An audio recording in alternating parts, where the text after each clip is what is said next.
Are there any new or emerging trends in treating anxiety right now? I suspect you two will come at this from different perspectives. So I'm interested to hear what you both have to say about this.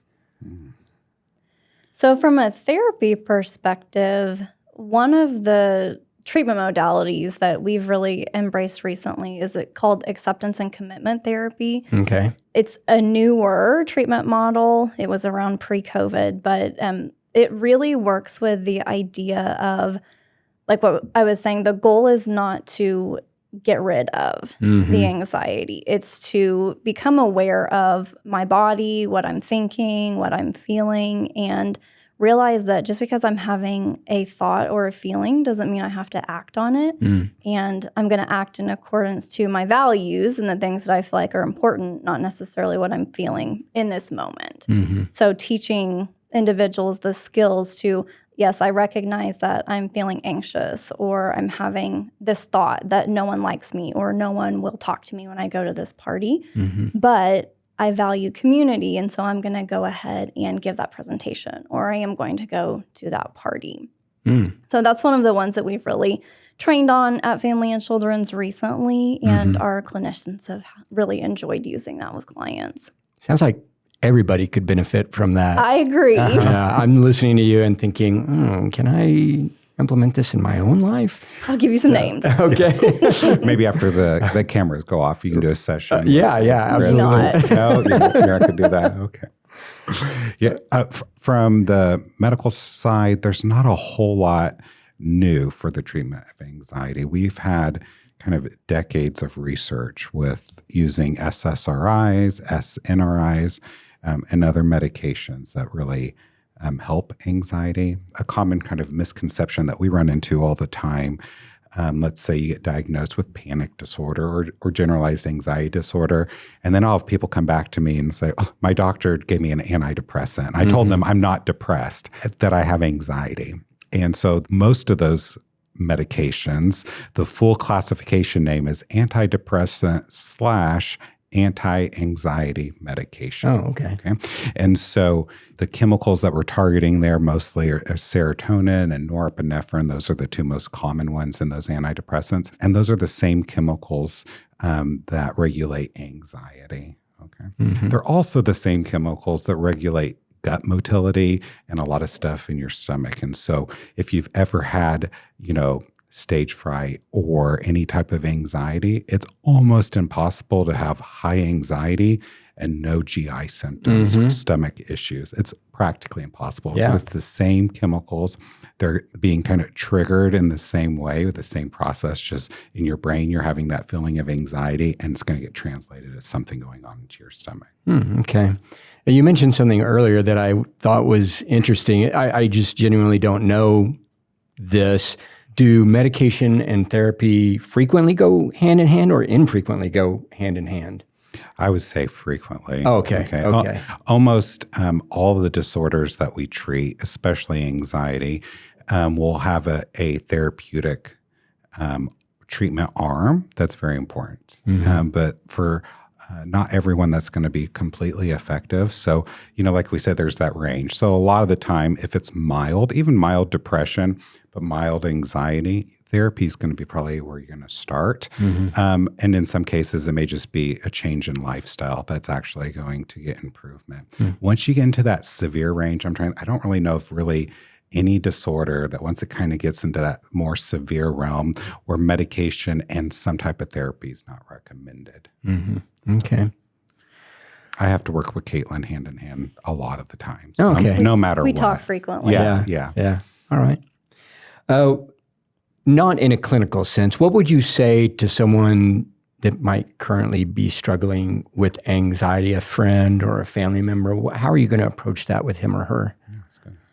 So I'm pretty practical when it comes to things like what's our first line of defense, assuming this is not a severe disorder where we're going to recommend medication immediately or talking to a prescriber. So I'm going to look at things like, how much coffee are you consuming? Oh, yeah. How much time are you spending outside? Are you in community with people that make you feel accepted and supported? And are you getting enough sleep at night? Mhm. What are you eating? Are you consuming a lot of sugar or things that are not helping your body to function in the best way? So, and that's also what we look at in therapy is some of those seemingly basic components, but it's amazing the impact that those things have Mhm. on how you feel. Yeah. You know you're not sleeping well and you're drinking too much caffeine, but it doesn't really, that's not the first thought when you're having, like my chest is getting tight and I'm just feeling really hyper.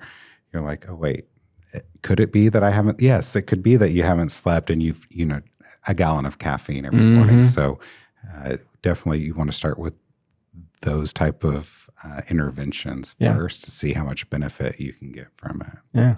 I think that's another misconception, that the idea that anxiety is this mystical thing that, you might be affected by it or you might not, while you're holding your, venti coffee in your hand with a double shot. I mean, I've had so nothing much of it, but Have you had any food carbs today? and sugar No. today. No protein. Yeah, it just seems like that so much of it is just practical questions of lifestyle. And for all of our clients, Dr. Lahr, I'm sure, can speak to this as well, but we recommend that they have a PCP that they're connected to and that they get an annual physical because there are other physical components to that. But just for me, that's what I would, if I'm talking to a friend, if I'm talking to a family member and they're saying that they're starting to feel more anxious and they're not really sure why, those are the things I would start with. But sometimes it's rooted in things that are going on physically too. That's a good point. And, we say anxiety. It's a normal emotion. People, I have felt anxious, but it's also a symptom. And so that's why, when you say anxiety to me, I'm going through a different kind of checklist in my brain than maybe when someone says that, they're anxious to their financial advisor or to their mom or to their dad, right? And so I'll throw out one of those $10 words that we get to learn when we go to medical school. That's why it costs so much money to go to school, right? Because you have to learn these big words. So, in anxiety disorder, there's no symptom that is called pathognomonic, okay? Pathognomonic symptoms. Have you had this word yet? I don't know this word. I'm going to learn it for free. For free. I don't have to pay $10. That's right. You didn't have to go through all that. You can Venmo him later. Yeah. Oh, that's a good idea. Let me give you my Venmo. Okay. So pathognomonic means the symptom, every time you have it, means you have this disorder. Like there's only this one disorder or very few disorders that have this symptom. And so we can target it immediately, right? A panic attack or having anxiety only kind of directs us in a general direction.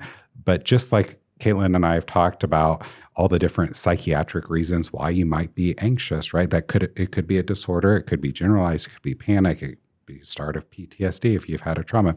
There's also probably the exact same list on the medical side. Right? Have you had your thyroid looked at? Thyroid, a problem.